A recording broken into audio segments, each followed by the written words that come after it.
حدود یه ماه پیش یه دسته خریدم. یه دسته خفن بلوتوسی که هم ساخت گوگل، هم از دسته‌های چینی بازار ارزون‌تره. 1290 گرفتمش رو دلار 85 تومن.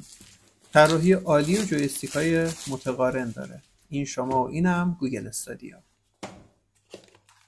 نگاش کن فقط.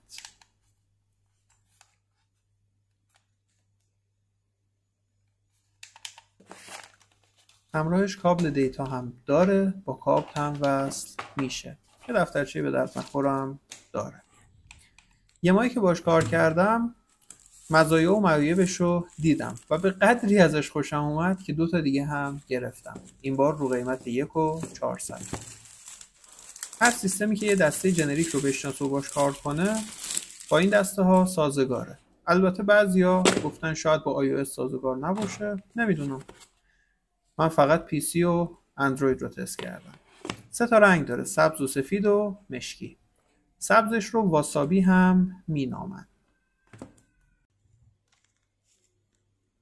یه سری گیما هستن که فقط از دسته ایکس باکس پشتیبانی میکنن و این دسته با اونها بدون مشکل کار میکنه. همطور که میبینید A و B و X و Y کلیداییه که روی دسته‌های ایکس باکسی به صورت پیش‌فرض هست و متقارن بودن جویستیکش خیلی قشنگترش کرده. به شخص طراحی متقارن رو برای جویستیک‌ها بیشتر میپسندم.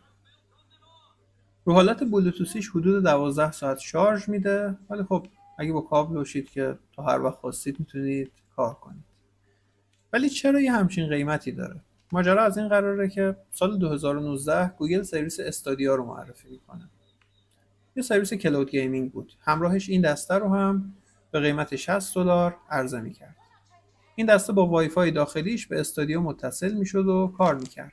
ولی خب سال 2023 استادیا تعطیل شد و گوگل پول همه مشتری‌ها رو پس داد و گفت دسته ها و سخت افزارها هم برای خودتون. جالبه.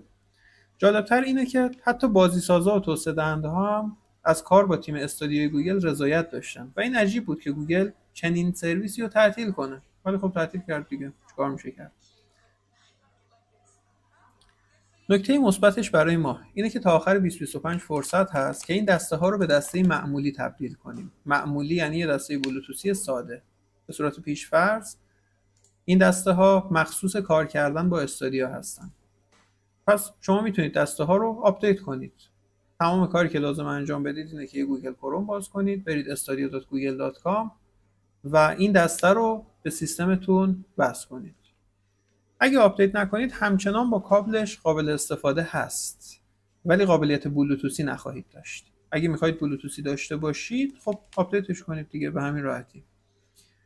و اگه آپدیت کردید تبریک میگم، این دسته رو حالت بلوتوسیش با خیال راحت براتون کار میکنه. حتی اگه 2025 هم تموم شد یه دسته بلوتوسی خوب خواهید داشت. نکته آخر این که سر ادیت ویدیو بودم، فهمیدم که میتونیم با ریوست از دسته به جای موس استفاده کنیم. چیز جالبی بود. ببین، امیدوارم این ویدیو براتون جالب بوده باشه.